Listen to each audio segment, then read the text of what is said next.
It's the Opperman Report. And now, here is investigator Ed Opperman. Okay, welcome to the Opperman Report. I'm your host, Private Investigator Ed Opperman. You could find me at Opperman Investigations and Digital Forensic Consulting. If you just email me directly at oppermaninvestigations@gmail.com. Our archives you could find for free at Spreaker.com. I do a live show every Friday night there. There's a chat room. You get an email notification when we send you new content. When we put up new content, I play repeats every night of the week. And if you go there and you search for H.P. Albarelli Jr., A Terrible Mistake, The Murder of Frank Olson, and the CIA's Secret Cold War Experiments, you'll find an interview I did with the late, great H.P. Albarelli. When I had Hank Albarelli on the show back then, we had a great time. I really, really admired this man. I respected him a lot, and I wanted him to come back.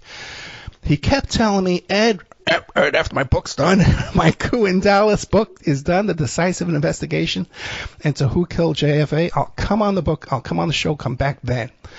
And I would contact him every few months, and it wasn't until and then after he died, he passed away, that I was sent a copy of this book by his friends and co-authors and people that support his work. And so today we have in his stead Lesley Sharpe, who's a contributor and co-author of the book, to talk to us about Coup in Dallas, the decisive investigation into who killed JFK. But I really encourage people to go back to Spreaker and search for A Terrible Mistake, The Murder of Frank Olson, and the CIA's Secret Cold War Experiments. Lesley Sharpe, are you there? I am indeed. Lesley, thank you so much for coming on the show. But before we get into H.P. Albarelli and Coup in Dallas, tell us about yourself. Who is Lesley Sharpe? Well, Lesley is a middle-aged, aging woman living now in Santa Fe, New Mexico. And I'll just, in context of our book, I'll explain how Hank phoned me and asked me to get on board with the Coup in Dallas project. I had been researching since 1993. Having been in Dublin, Ireland, I was contacted by a friend who I'd worked with for the Hunt family in Dallas in the 80s, and he said, you have got to read Dick Russell's new book, The Man Who Knew Too Much. And I read it and was alarmed and started reflecting on my history with the Hunt family and even events prior to that, and realized that, you know, I was a fly on the wall and probably knew more than I knew I knew. And so I started researching the Kennedy assassination and sort of committed the rest of my life, or the last third of my life, to doing this work. And by 2013, I decided to, quote unquote, my debut would be on JFKFacts.org, Jeff Morley's blog. And I started just posting general information about Dallas, my research, my own background of working for the Hunt family in particular, and my insight. And Hank was in and out of JFKFacts.org, and he apparently started following some of my comments and exchanges at the time, particularly with Professor Adams. People may know him as being what we call the lone nut community, believing that Oswald was the only person who fired shots at Kennedy and that the Warren Commission report was as accurate as it could be. And Gene Davison, who had written a book about Oswald for the 20th anniversary that I found just obnoxious and appalling. Anyway, so I would have conflicts with Adams and Davison and others, and just saw that the community itself was not exactly a community that was warm and fuzzy. It was very contentious. And so I kind of stood up and said my piece, and I think Hank must have followed that as well, because by 2017, he found me on Facebook, contacted me by phone, and we talked pretty much every day, or texted or emailed, for the following 2 years, until his untimely, unfortunate, sad death in June of 2019. So that's my background in context of this book. And prior to that, I was in the hotel industry, sales and marketing, travel industry, I worked in Dallas for the travel agency that handled the American Society of Petroleum Engineers and the Geologists Society. Our destinations were Acapulco and the Canary Islands. Lo and behold, those destinations surfaced in our investigation. So I just feel like that, my path was set long before Dick Russell's book, long before the Hunt family. I have a sense that this was my calling, and I'm committed to seeing it through to the end. And as Hank and I agreed, this case can be solved. It's a cold case murder investigation. It's not a historical event alone. It is an investigation, a murder investigation that needs to be solved. What about as a kid growing up? Did you have any aspirations to be an investigator or a researcher? I, like everyone in my class, wanted to be an attorney. Okay. But the day that Kennedy was shot, I was sitting in Spanish class across from the fellow that I would marry in 2 years. And we got the announcement, and I looked over at him, and he looked at me, and we were just, appalled and devastated. Walked out of the classroom and bumped into my best friend since we were 4 years old together, and she was sobbing. And that's what I remember of the day Kennedy died. And the reason why that made such an impression was she was the granddaughter of the protege of Reverend William Criswell in Dallas at the First Baptist Church. So the connections beginning at that moment throughout my life were that kind of synchronicity, something that Hank and I shared, that he just felt that his entire life, every time he would turn around, he was encountering an incident, a situation, a person that somehow was reinforcing the assassination, the history of the assassination. And my father was the Grandmaster Mason of our small local lodge, and so he would have been in that milieu of the Freemasons, so that always kind of niggled me. My sister dated actually lived with John Connolly's brother for a number of years in San Antonio. Then I find myself working for the travel agency that handled the, petroleum and engineers and geologists. Then I find myself working for Neiman Marcus Travel and playing host to the Grolier Club, whose membership included John McCloy. So there were just road signs all along the way. And go ahead. And when you say you worked for Hunt, we're talking about the Hunt oil billionaires, not the E. Howard Hunt, the Watergate. Correct. Right. All right. Hunt and his family. His daughter had, around the time, I don't know if your listeners are familiar with the silver debacle in the late 70s. That's right. The Hunt brothers, right, Nelson and Herbert, had attempted to control the silver market on a global scale, and they got caught. And they got nailed, and they, were indicted. They were, their taxes, everything was investigated. Well, they had a lovely sister named Carolyn, and Carolyn, I believe, was advised that she needed to put her money in something that was legitimate on its face, that was not controversial, and her inheritance needed to be protected. And so she founded a company called Rosewood Development, and they launched the hotel company called Rosewood Hotels. It's still in business. The Chinese bought it for $100 million, I think, about 7 years ago, and they signed the papers here in Santa Fe at a hotel I used to work at. So, and we ran into her grandson who was signing the papers to sell this company we had worked for and helped build.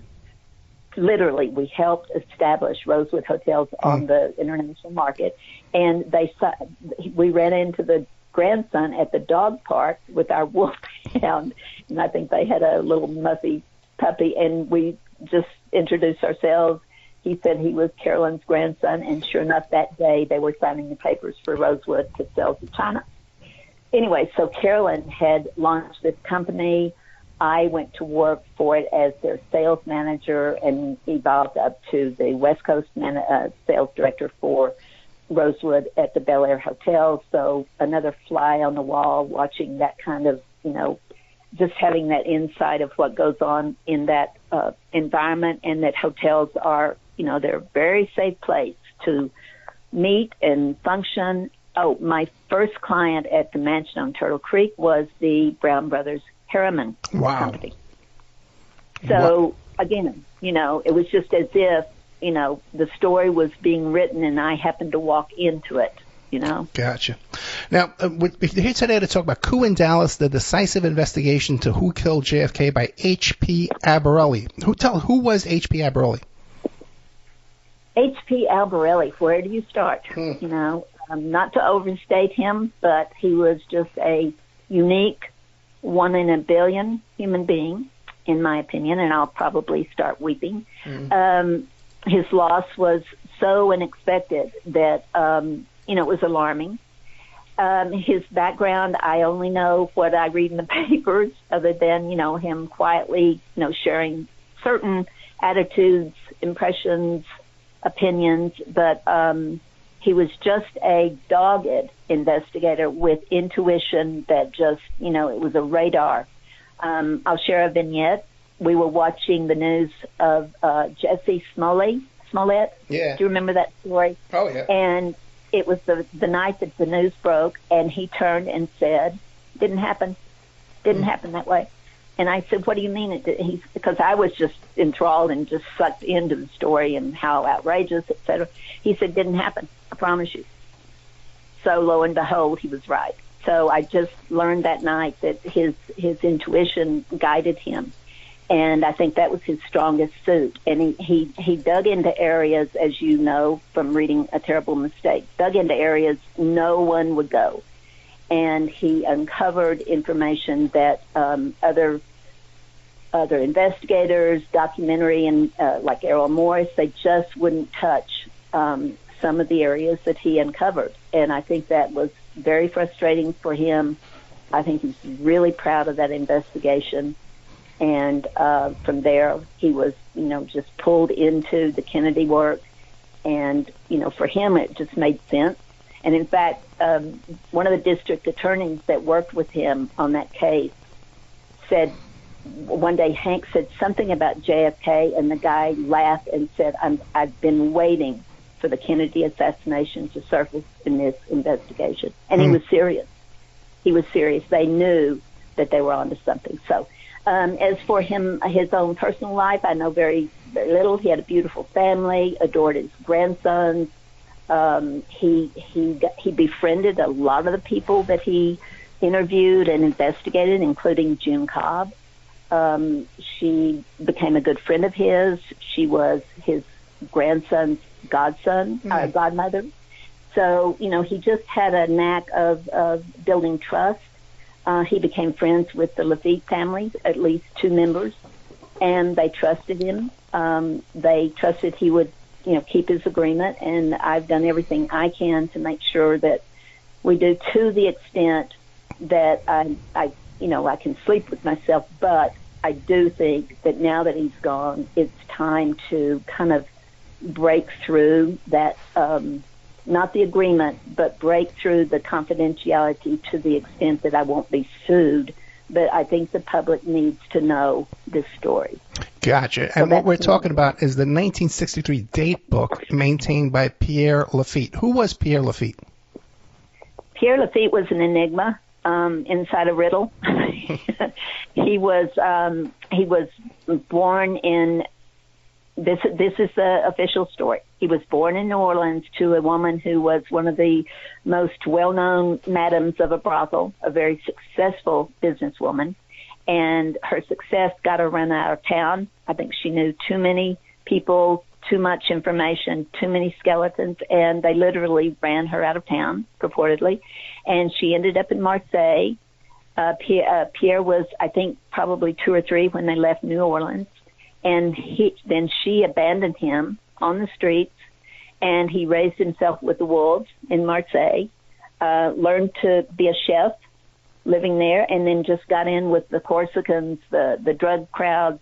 His history goes back to the 20s and 30s.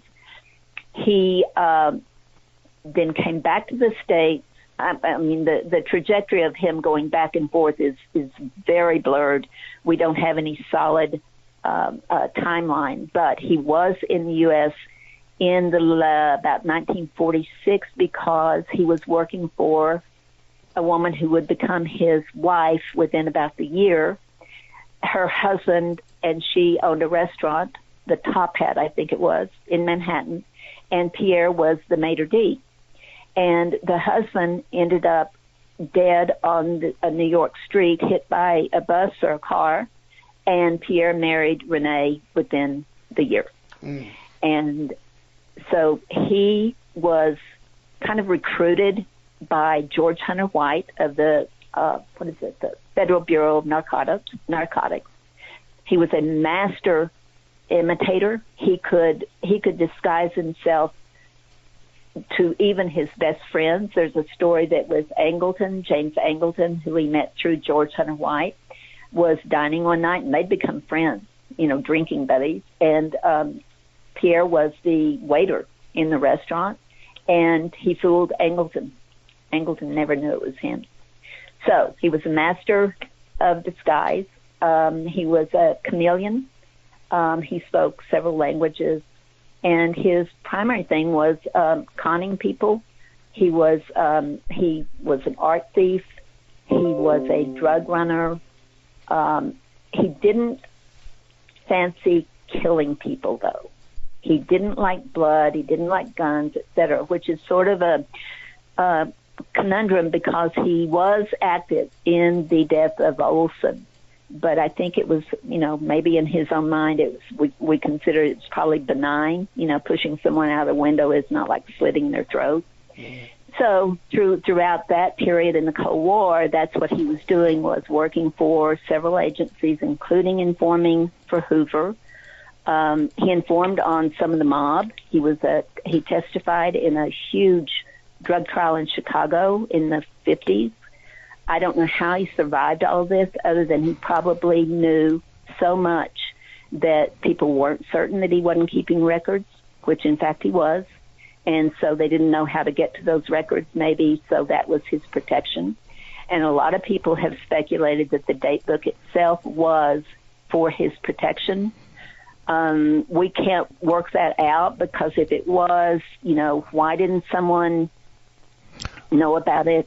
Why didn't the family store it safely? But instead, they kept it as a memento. And Hank just knocked on the door, met Pierre's wife, and literally they started talking, and she showed him Pierre's information and his material as if it was just keepsakes, not as if it was her protection. She didn't seem afraid that someone was going to steal it or bang her over the head for it. It was that, she just considered it valuable for history and because she loved her husband. A couple of quick questions. Was there any suspicions that the death of the husband of the restaurant owner was a murder? Well, of course, you push someone out a window. Right, I don't think you push them out a window, you push them in front of a bus, yeah. Exactly, yeah. Okay, and the other thing is how did H.P. Albarelli, how did he become aware of this date book to know to go knock on that door? Well, can I just read a quick snippet in his own words? Sure. Okay. Before I completed my book on Frank Olson's murder, I had the opportunity to meet the one person who was quite close to Lafitte, his wife. I had been informed by a highly respected journalist for the New York Times, John Crudson, that Lafitte had been living in a small town in New England for at least 12 years. By chance, I had relatives in a nearby town. I mean, by chance, can you believe? This fellow was his nominal uncle, the family uncle, named Roger Hill, and Roger Hill had been the ambassador to Mexico years earlier. Hill had died, but his family still lived nearby where Lafitte was living, so he turned to them for help in locating Lafitte. As it turned out, he was living openly with his wife. Understandably, I traveled as quickly as possible to the place where they resided, which was quite easy because I was still living in Vermont, where I'd gone to write the Olson book. Of course, I shared the location and address with the district attorney's office in Manhattan, but ventured there on my own. I was too late to find Pierre. He had passed away before my arrival. But as I said, I had the opportunity to meet his wife, Renee. Our meeting was a cautious one, but I felt that by being honest about my interests and objectives, an initial bond of friendship was formed. That bond grew steadily stronger through the time when Renee located to Miami, Florida area, and as far as I know, nobody from the Manhattan DA's office ever made the same trip I did. What is important here is that I eventually gained conditional access to several of Lafitte's date books and a precious handful of his letters. I would guess that you can imagine my surprise when I was able to make out Lee Harvey Oswald's name in the 1963 date book. Over a short period, I found other names connected to Oswald, some identified only by initials O, OS, JA, and T. To make a long and convoluted story short, I was able to study Lafitte's 1963 date book, and as expected, although for entirely different reasons from my initial expectations, it was remarkable for its contents. Perhaps remarkable is not a strong enough word. Now, sorry, I didn't want the microwave. But now, you were telling me that there's some controversy over the authenticity of this date book. Well, what do you make of that? Frustration. Yeah. I wear three hats in this project. One is the primary, and that's co-authoring with Hank and knowing him personally, being able to attest to his integrity. The other hat is the rational, objective, non-emotional, purely, objective person that says, I understand because I, too, have questioned other authors and their claims to have come across the most sensational evidence ever found, etc. So I'm sympathetic to that, and I understand it. And then the third hat is the frustration that the community, regardless of authenticity of this date book, will not discuss the information in the date book. They won't even consider and weigh, well, if it's not a hoax, is it important? Or if it's a hoax, let's find those aspects, those entries that obviously are a hoax. And people won't even, within the community, won't even venture to that. They just want the date book to go away, basically. So then what is in the date book? What is the significance of this date book?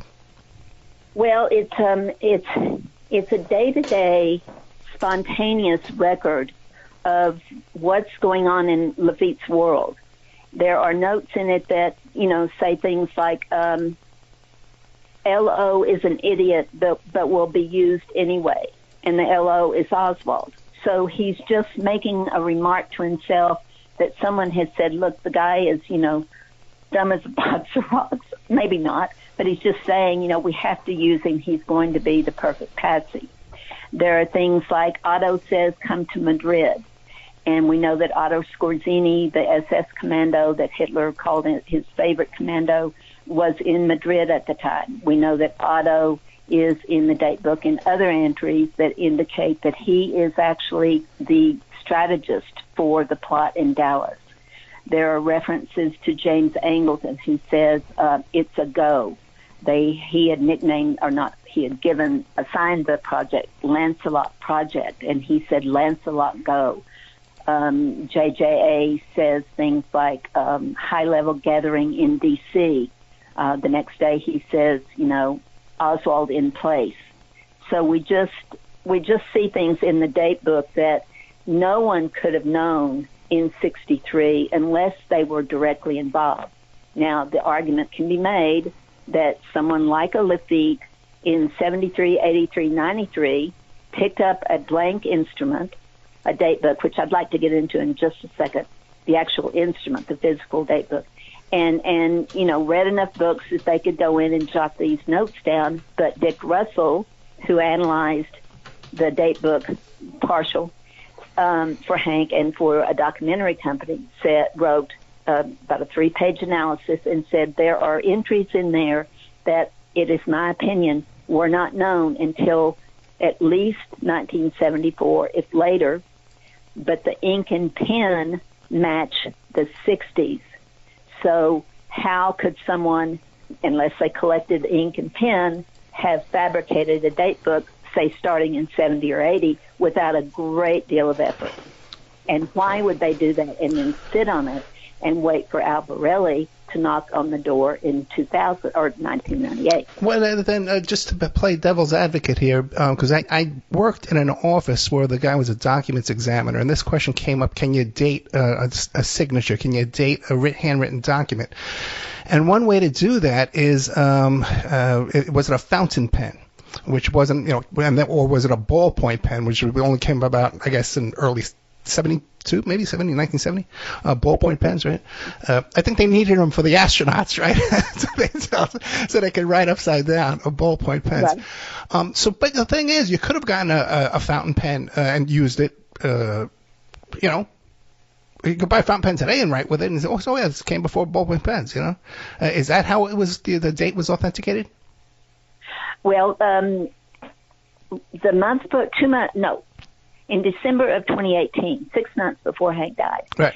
A documentary company from Australia had contacted him in the middle of 2018 and said, "This is a fascinating story." Picked you up on online and reading about it, and the guy was an amateur historian himself, so they flew over, met with Hank. He sat with them with not the date book. He didn't have the physical instrument, but they agreed, signed a contract that a documentary on Coup in Dallas would be very effective and profitable for them. So by 2018, he had convinced Renee's family to let him have access to the date book, took it to, or was in London, went to the authentication firm who actually does work for MI6, and they filmed Hank for about 8 hours with the date book. The handwriting expert was there. The ink analyst was there, who happens to be Ukraine-born, one of the most renowned. I won't give his name, but people can Google. Anyway, so he walked away having taken all of the samples of what you're describing, like of the ballpoint. There are pencils. There are sharper pencils than others in the date book, etc. And he told Hank verbally. Now, Hank was not paying for this authentication. The documentary company. Hank said, "I can't be involved in it. I'm benign. I'm the messenger." So the documentary company had hired the analysis and was paying for it a significant sum. And so the ink guy said verbally, "I have no problem with any of this other than there are a few samples that aren't in my database," which was one of the most sophisticated at the time. He had started his in the 60s, and he said, "But if whoever is writing this in this date book is traveling widely, like around the globe," which we know Pierre was, "then I wouldn't have all of the accessible instruments he could have picked up. He could have been in a hotel, he could have been at somebody else's office or whatever and picked up a pen that I might not have, say in Tunisia or Morocco or Luxembourg or whatever." So he was satisfied. But because his report was paid for by the documentary company, we can't access it because they had a non-disclosure agreement signed. The handwriting analyst, after about 6 hours, turned to Hank and said, now this is what Hank told me, said, if these comparative handwriting samples that you're handing me, because there were individual sheets, Hank had a postcard from Lesley, he had a note and he had some ledger sheets. So he said, if those are the same author as the date book, I will accept that they're all Pierre Lafitte.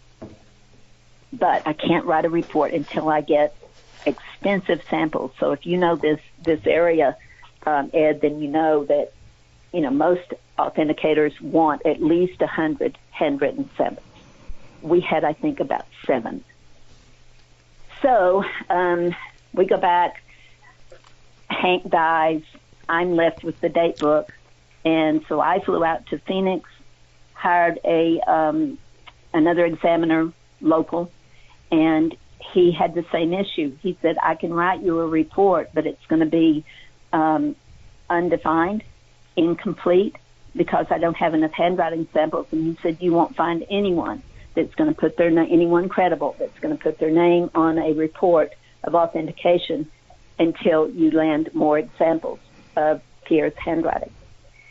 So that's where we stand. There are legal issues. The Lafitte family is not interested in pursuing this at all. And Hank's estate are, I think still grieving, and they still probably have files that they haven't gone through. So we are attempting to land those samples this year. Okay, so without getting any more into the bog of examples. Sorry about that. No, that's okay. Coup in Dallas, the decisive investigation into who killed JFK by H.P. Albarelli. Now, so then what is Pierre Lafitte's theory, or not theory, what is his information, his first-hand knowledge of the assassination? How does he say it laid out?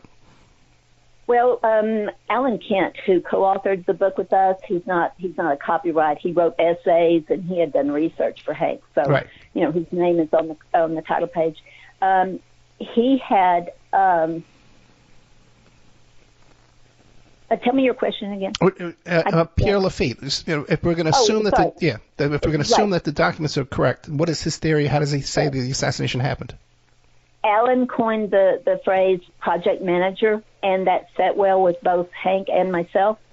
That's how we view him, that he was the boots on the ground in New Orleans, living in New Orleans, back and forth to Dallas because he knew the city. They traveled there a lot. And so he was the person that was the liaison between James Angleton, Bill Harvey, Otto Scorzini, and then the shooters themselves. So his notes in that date book reflect those responsibilities he had. Like they sent Oswald to Mexico City. We don't know precisely why, but we know he was there. Lafitte was in contact with Jack Crichton. He met Crichton in Dallas, and your listeners may not know the name, but he was running for governor at the time in Texas. And he is dominant in the investigation and has been for decades. A lot of people have questioned his involvement, possibly. So that was what Pierre was making notes of. But he also noted the names of shooters. And that is the breakthrough, I believe, that we don't have to just say, I wonder who it was or could it have been. And as people have joked, now there are 36 shooters because we have so many over the years. So many people have claimed to have been involved. But I trust that Lafitte is writing about what he knows and that we have the names of the shooters. And who does Lafitte name as the shooters? I'll start at the top with Jean-René Suetre. The Corsicans. So he's the one that names the Corsicans. He thinks these are Corsicans, Spanish shooters. Correct.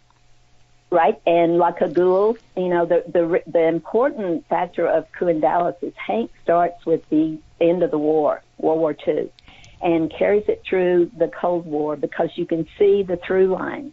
La Cagoule were these violent, radical, very traditional Roman Catholics who, hated communism to the extent that they would kill, and they were mercenary.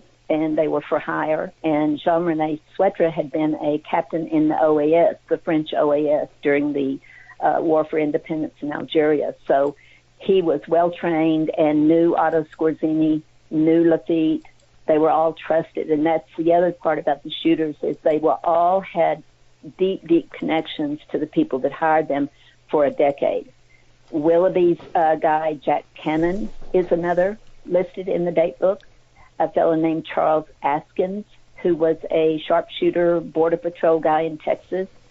3 people probably on Suetre's team were Gerard Litt, Jean-Paul René Filio, and his wife/girlfriend, Alice Lamey. They all show up in Dallas.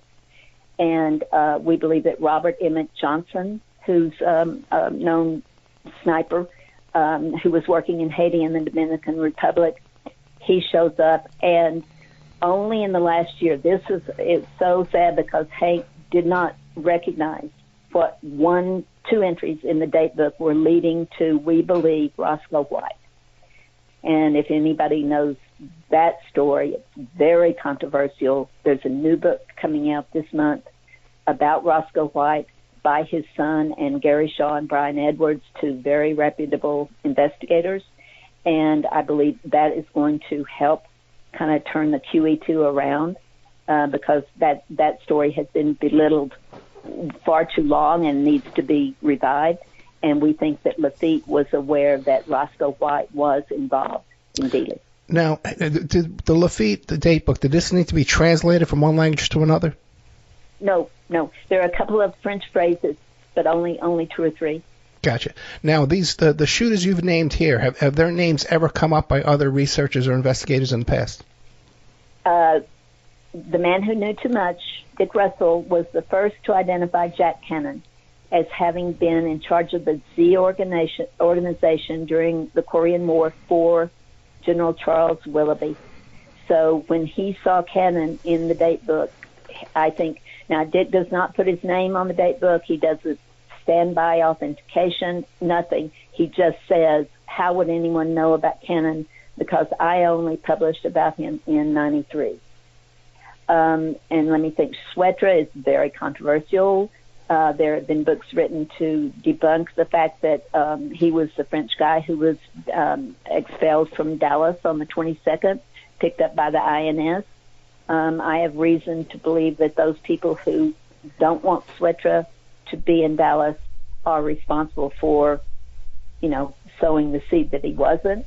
And I think that because of Lafitte, we have evidence that he was. And so that's my next project, is to expose those people who covered up Swetra's role. Does the Lafitte have a location of where the shooters were? No, but we're getting close, because I told Hank when I met him, I said, I think the case can be solved soup to nuts. People say, oh, no, you'll never figure that out. And there are researchers out there who stay below the radar, who can understand ballistics and preference of weapon and style of shooting. So I think we're going to be able to piece together something that would be a convincing hypothesis. We probably would not win a court case, but I believe that we have got a solid hypothesis in play. I think the new Rob Reiner, Soledad O'Brien are venturing into that area in their podcast, Who Killed JFK, and I believe they're going to name 4 shooters. I'm dying to hear who they name, and because I know Dick Russell has been involved in that project, so we know Swetra, because Dick also named Swetra, and I believe that Dick will influence their decision to name Swetra and Cannon. So the wild cards are who are the other 2, and we'll just see if they coincide with what Lafitte had. Now, what about some of the other well-known names that surround this whole mishmash, this whole wild conspiracy? And no one could make this up, man. There are these characters involved in all this. Have any of them prior to this mentioned Mr. Lafitte? No, and that's no.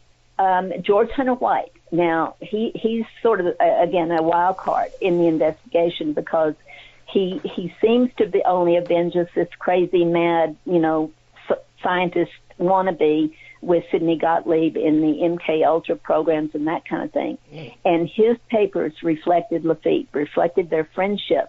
But for some reason, people who write about George Hunter White, including, I think, Tom O'Neill that wrote Chaos about the Mansons, they would read through that, and I just think that because they didn't, Jeff Morley had seen the Hunter White papers, and I think because Lafitte was an unknown name, they may have brushed past it, but because Hank had been investigating the Olson murder only, he knew the significance of the name.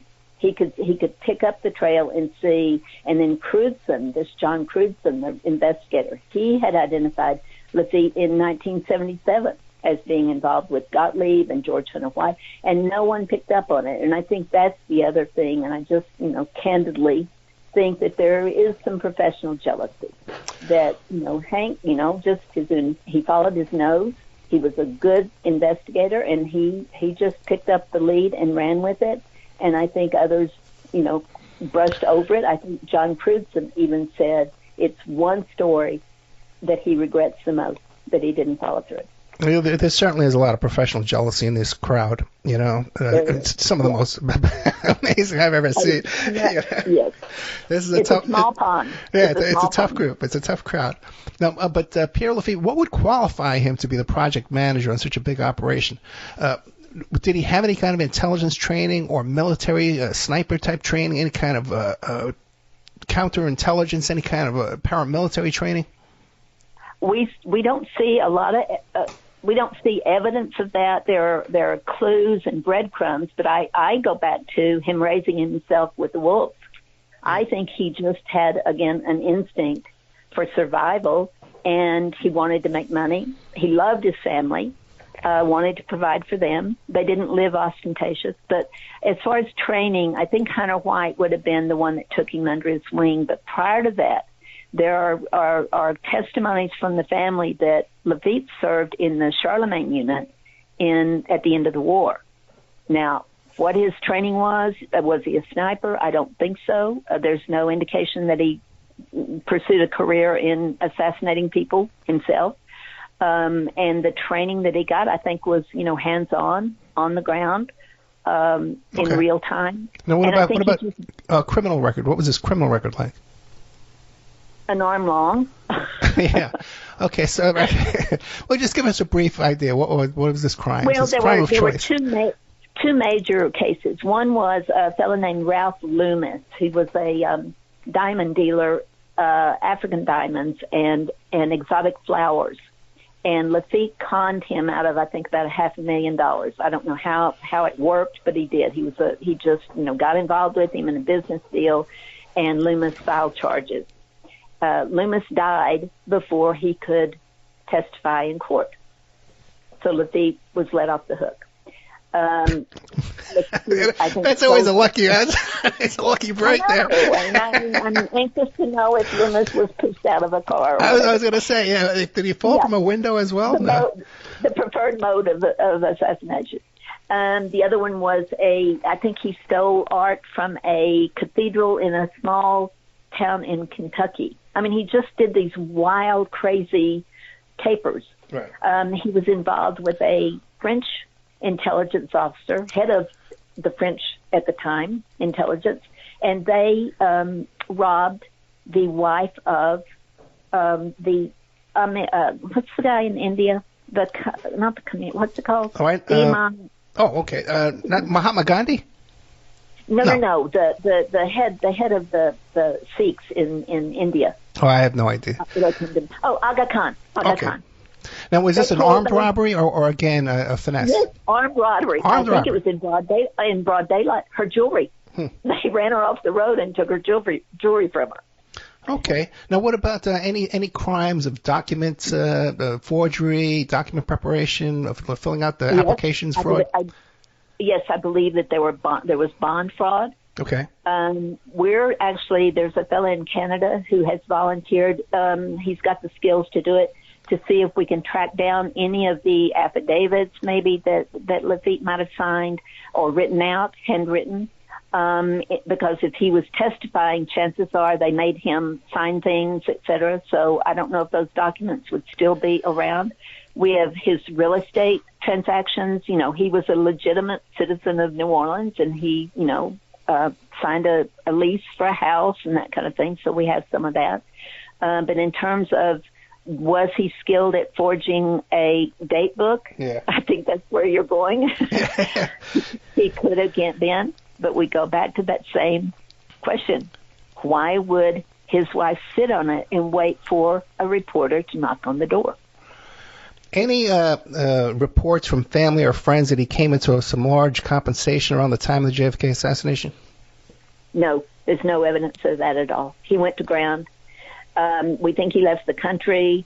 Oh, really? He was in Kentucky he got arrested. He came back to the U.S. in 1967 and went to work as chef of the Plimsoll Club. That's Clay Shaw's international trademark restaurant. Shaw had just retired, but Lafitte was hired, so we have every reason to think that Clay Shaw knew Pierre Lafitte. And so he came back. Then the Loomis case reared its head again, and the Boston feds came to New Orleans arrested Pierre, took him back to Boston. Loomis was dead, and so then Pierre went to ground. We think probably they ended up maybe in Martinique, maybe someplace in Europe, and then came back to the U.S. and settled in New England, where he lived out his life peacefully, raised a family, grandchildren, great-grandkids now, a salt-of-the-earth apple pie family. And I think that's why, I'm cautious, and I know that's Hank's commitment was, I won't expose the family. They do not inherit the sins of the father or grandfather, and they need to live out their lives, fulfilling their own dreams and shouldn't be saddled. I think we argue that for most families that are, that their ancestors have been involved in these kinds of murders and assassinations, but those people are on payroll, government payroll. This family is not. They did not sign on. They didn't benefit. So that's why I'm very protective of the identities of Hank's sources. Anyone in the family report to you that he had talked about this kind of thing? Meaning who, Hank? No, Pierre Lafitte, that he had spoken about. Hey, JFK, I was there. Yes. The Okay. wife and another party in the family were totally privy. Renee was in Dallas. And she has since passed on. Now, did H.P. Albarelli, did he get a chance to interview the wife and the family and record their interviews? Well, as I read in his introduction, he met the wife the day that he knocked on the door, right. And that was during the Olson investigation as it was wrapping up, and as he was wrapping up a terrible mistake. And then he knew her until her death in 2000. Then he befriended someone else in the family and knew her for the next 10, 15 years. No, there are no tape recordings of interviews. The woman kept her identity extremely close. And so he probably has handwritten notes in his own archives, Hank does, or HP does. Right. But as far as anything that would be tangible, like confessions or third-hand corroboration, I suspect that Hank was very careful about maintaining that kind of a record. Does anybody have access to these notes? The estate owns the archive. I'm in the process of making certain that no one has access to that Lafitte material without my being involved, because we had planned a sequel in emails with Hank and I, and Alan is privy to this, that we were going to, write the rest of the story. So that material belongs to Coup in Dallas. So if I have to, I will, have to ask for an injunction to make sure that the archives are protected until we can finalize the sequel. Gotcha. And the family of Lafitte, they're not talking to anybody now? No one. One family member said, respectfully, never contact me again. Gotcha. Now, so we only have really just want it to go away. Well, we've been talking to Lesley Sharpe. You can find her on the Education Forum. She posts there quite a bit. You can also find her on Facebook, Lesley Sharpe, with no E at the end, SHARP. The book we're talking about is Coup in Dallas, The Decisive Investigation of Who Killed JFK, written by H.P. Albarelli, Jr. And like I said, you can look that up on the archives and find a previous interview I did with Mr. Albarelli. Might say Hank on that title. Now, are there any questions I haven't asked you that you'd like to cover in the next 4 minutes? I would like to go back to a central character that is airbrushed from this investigation. And Mae Brussel first exposed Otto Skorzeny. She didn't know about Otto's wife, Ilse, and they are dominant throughout 1963 in Lafitte's world. Madrid, we believe, was the base from which the actual strategy was concocted, back and forth from Madrid to Ireland, where they had purchased a home. So that aspect and the international component, the North African, Algeria, Tunisia, Morocco, that aspect has been buried. And we are intent on pursuing the leads to Otto and Ilse, and where that leads is a greater concern because it stems from America First, World War II, all the way through line to our current crisis of possible fascism taking over the country. Gotcha. And for the audience probably knows, but we do play the May Brussels archives on Sundays. I'm doing them Saturday mornings too. Saturday mornings and Sunday mornings we play the old May Brussels shows. Yeah, in conjunction with the May Brussels Project. They're trying to raise funds for a May Brussels library. So check that out too and support that if you can. I interviewed both of her daughters too about the history of May Brussels. Oh boy, this is incredible stuff. That's wonderful. Yeah, right. I wasn't aware of that. That's fantastic, Ed. H.P. Albarelli Jr. is the author of this book. The book's about 3 inches thick. You can, if someone breaks into your house, you can hit them with this book, right? And you'd make out all right. You'd be okay. And our guest once again is Lesley Sharpe, delightful woman. Thank you so much, Lesley. I really appreciate this. Thank you, Ed. I appreciate your time too. You can find her on Facebook. And also, too, on the Education Forum, which is mostly people love to debate the JFK topic on the Education Forum. The book is Coup in Dallas, The Decisive Investigation into Who Killed JFK by H.P. Albarelli Jr. Lesley, thank you so much. Thank you, Ed. Good night.